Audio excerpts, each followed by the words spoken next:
Friends, आज हम बात कर रहे हैं एक सबसे बड़ी बिग डील की।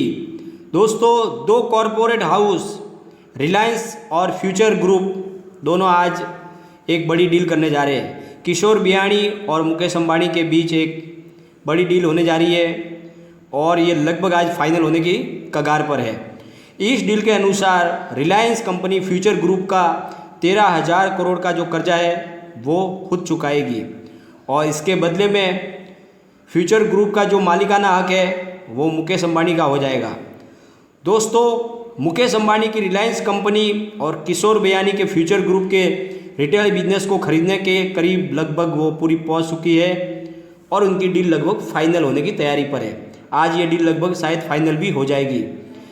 फ्यूचर इंटरप्राइज की आज बोर्ड मीटिंग है और ऐसे में किशोर बियाणी और रिलायंस ग्रुप के बीच की डील आज लगभग इसमें बोर्ड मीटिंग में फाइनल होने की पूरी संभावना है। वैसे दोनों ने अभी तक इस बात को जस्टिफाई नहीं किया है कि हमारी डील होने वाली है, लेकिन लगभग ये बात फाइनल हो चुकी है कि ये डील होके रहेगी। यह डील 29,000 करोड़ से लेकर 30,000 करोड़ के बीच में होने वाली है। यह सौदा पूरा कैश में होगा और खबर है कि इस डील के तहत रिलायंस इंडस्ट्रीज फ्यूचर ग्रुप के 13,000 करोड़ का जो कर्जा है वो खुद वहन करेगी और उसको चुकाएगी और साथ में ही 7,000 करोड़ की जो दूसरी उसकी देनदारी है फ्यूचर ग्रुप की वो भी रिलायंस ग्रुप चुकाएगी। हालांकि फ्यूचर ग्रुप के अधिग्रहण के बाद भी जो उसका आधा कारोबार बचा हुआ है उस पर किशोर बियाणी का ही कब्जा रहेगा और वो कारोबार को चलाते रहेंगे। ये आज जो न्यूज़ निकल कर आई इसके बाद में फ्यूचर ग्रुप को खरीदने के लिए रिलायंस कंपनी आ गई है, ये सोच के फ्यूचर ग्रुप के सारे शेयरों में आज ज़ोरदार उछाल देखने को मिला। आज फ्यूचर रिटेल के शेयर में भी लगभग 6% की छलांग लगी और शेयर 138.40 के भाव पर पहुंच गया। वही फ्यूचर कंज्यूमर और फ्यूचर इंटरप्राइज के स्टॉक में भी 5% की बढ़त देखने को मिली। दोस्तों, इस सौदे से मुकेश अंबानी रिटेल सेक्टर में एक तरफा किंग बनकर उभरेंगे क्योंकि उनकी रिटेल चेन में पहले से ही कारोबार इस सेक्टर में है। रिलायंस रिटेल के नाम से उनका कारोबार चल ही रहा है, वो कारोबार और आगे बढ़ जाएगा, उनकी जो कैपेसिटी बढ़ जाएगी, उनका जो कारोबार का जो दायरा है वो लगभग 18,000 तक और बढ़ जाएगा। यह कंपनी के रेवेन्यू में 26,000 करोड़ जोड़ने की उनकी और एक नई मदद होगी। इससे रिलायंस इंडस्ट्रीज के पास इंडियन मार्केट में 1/3 पार्टनरशिप पूरी हो जाएगी, उनका कारोबार के ऊपर कब्जा हो जाएगा। पूरा जो रिटेल का कारोबार है उसमें 1/3 के मालिक वो अकेले हो जाएंगे। अब इस डील के तहत जो होने की जो चर्चा चल रही है उस डील में फ्यूचर ग्रुप की जो ग्रॉसरी, कपड़े, सिलाई चेन और कंज्यूमर बिजनेस से जुड़ी जो 5 बड़ी लिस्टेड कंपनियां हैं उनके विलय पहले सारी उन 5 कंपनियों को एक कंपनी में मर्जर किया जाएगा, FEL यानी फ्यूचर इंटरप्राइज लिमिटेड में, और फिर FEL को 2 पार्ट्स में डिवाइड किया जाए, यानी 2 कंपनियां उसकी बनाई जाएगी। उसमें से एक कंपनी मुकेश अंबानी को दे दी जाएगी और एक कंपनी के ऊपर किशोर बियाणी का ही कब्जा रहेगा। और इस डील के हिस्से के रूप में जो फ्यूचर लिस्टेड कंपनियों में से जैसे बिग बाजार, food hall, Nilgiri, FBB, central, heritage foods, brand factory, fashion, grocery retail format और ब्रांड ली, कूपर, ऑल बेरिंग, ये सब रिलायंस का हिस्सा हो जाएंगे। और फ्यूचर ग्रुप के पास फ़िलहाल में पूरे इंडिया में लगभग 1700 स्टोर्स हैं। कि ये जो डील हुई है दोस्तों, यह किशोर बियाणी की मजबूरी की वजह से हुई क्योंकि फ़िलहाल किशोर बियाणी बड़े कैश करेंसी के प्रॉब्लम में पड़े हुए हैं। उनके पास कैश की बड़ी कमी हो गई है और कड़े भारी कर्जे में आ गए हैं और उनको अपने कर्जे से निकलने के लिए किसी भी तरह से अपनी कंपनी को 2 पार्ट्स में डिवाइड करना ही पड़ेगा, जिसकी वजह से वो इस कर्जे से बाहर निकल पाए और फिर नए सिरे से अपना कारोबार इस्टेब्लिश करे।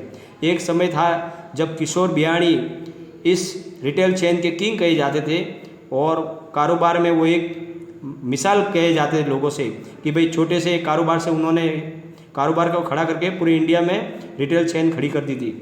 लेकिन वही एक समय चक्र ऐसा आया कि उनको फिर से नीचे आना पड़ा और मजबूरी में अपनी कारोबार को 2 भागों में डिवाइड करके आज अपने आप को बचाने की ज़रूरत पड़ी।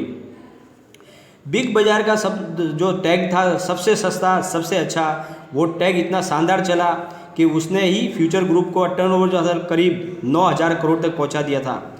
और 2017 में इंडिया के टॉप 100 अमीर आदमियों की लिस्ट में किशोर बियानी भी शुमार हो गए थे। लेकिन फिर समय के साथ सब कुछ बदलता चला गया और 2019 तक आते आते फ्यूचर रिटेल के प्रॉफिट में 15% की डाउनफॉल आ गई और वही उसकी जो रिवेन्यू वो भी 3% डाउन हो गई। और ऊपर से कोरोना की बीमारी आई, उसने कारोबार को और ज़्यादा चौपट कर दिया और लगातार कर्ज में इजाफा होता गया, जिसकी वजह से रेटिंग एजेंसी ICRA ने भी मार्च महीने में किशोर बियानी की कंपनी को माइनस रेटिंग दे दी। और ये सब फ्यूचर ग्रुप के लिए अच्छी बात नहीं थी। और ऊपर से कैश की कमी, ऊपर से कर्जा, आखिरकार में किशोर बियानी को बड़ा डिसीजन लेना ही पड़ा। पिछले वीक में ही $50 करोड़ की फॉरेन करेंसी बॉन्ड में 100 करोड़ का जो डिफ़ॉल्ट उसका किया गया था किशोर बियानी के द्वारा। अब इस सौदे में जो शुरुआत है इस सौदे की, वो शुरुआत इस साल के स्टार्ट में हो गई थी। किशोर बियानी ने और भी बड़ी बड़ी कंपनियों से बातचीत की थी, अमेरिका की अमेजन से भी उनकी बातचीत चल रही थी। लेकिन जो फाइनल डील है वो रिलायंस के साथ लगभग पूरी होने वाली है, क्योंकि रिलायंस ने जो उनकी डिमांड थी वो सारी डिमांड मान ली है और उनके शर्तों के अनुसार ही ये मर्जर होने जा रहा है। और इस तरह से ये फ्यूचर ग्रुप 2 कंपनियों में डिवाइड हो जाएगा और आधा जो उसका कारोबार है वो सब रिलायंस के अंदर मर्जर हो जाएगा। और इस तरह से मुकेश अंबानी के लिए भी नई राह खुल जाएगी, उनको कारोबार बढ़ाने का मौका मिलेगा। और ये दौर चल रहा है जब मुकेश अंबानी बड़े एग्रेसिव तरीके से चारों बाजू से हर तरफ अपने कारोबार को बढ़ाने में लगे हुए। कितने बड़े बड़े सेक्टर में वो अभी तक अपने हाथ आजमा चुके हैं।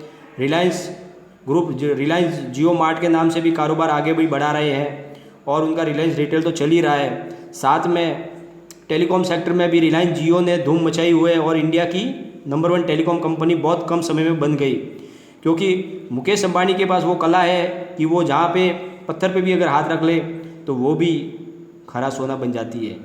और इसलिए किशोर बियानी ने भी सोचा कि क्यों ना हो अपना ये कारोबार मुकेश अंबानी के साथ शेयर किया जाए, ताकि उनके भी दिन बदल जाए और कुछ फ़ायदा हो जाए, वरना कंपनी तो डिफ़ॉल्ट होने की तैयारी पे है। तो ऐसे में उनको यही सबसे बेस्ट रास्ता मिला और दोनों के लिए ये फ़ायदेमंद है। और दोस्तों, अब फ्यूचर ग्रुप के जो स्टॉक है वो भी उछाल मार रहे हैं और हो सकता है मंडे को भी आगे तेज़ी दिखाई दे शेयरों में। तो अगर आप इन्वेस्टमेंट करना चाहते हो इस स्टॉक में तो आप कर सकते हो, क्योंकि दोस्तों मर्जर होने के बाद इसमें नुकसान नहीं, फ़ायदा ही फ़ायदा है। क्योंकि वैसे भी जो कंपनियां हैं 5 कंपनियां मर्जर होकर एक कंपनी बनेगी, फिर उसके 2 पार्ट होंगे।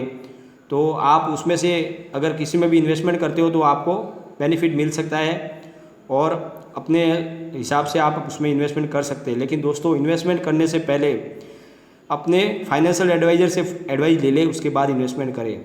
मैंने दोस्तों ये वीडियो सिर्फ आपके एजुकेशनल पर्पज़ के लिए ही बनाया है। अगर वीडियो पसंद आए तो दोस्तों लाइक शेयर ज़रूर कीजिए और चैनल को सब्सक्राइब कर दीजिए। थैंक यू दोस्तों।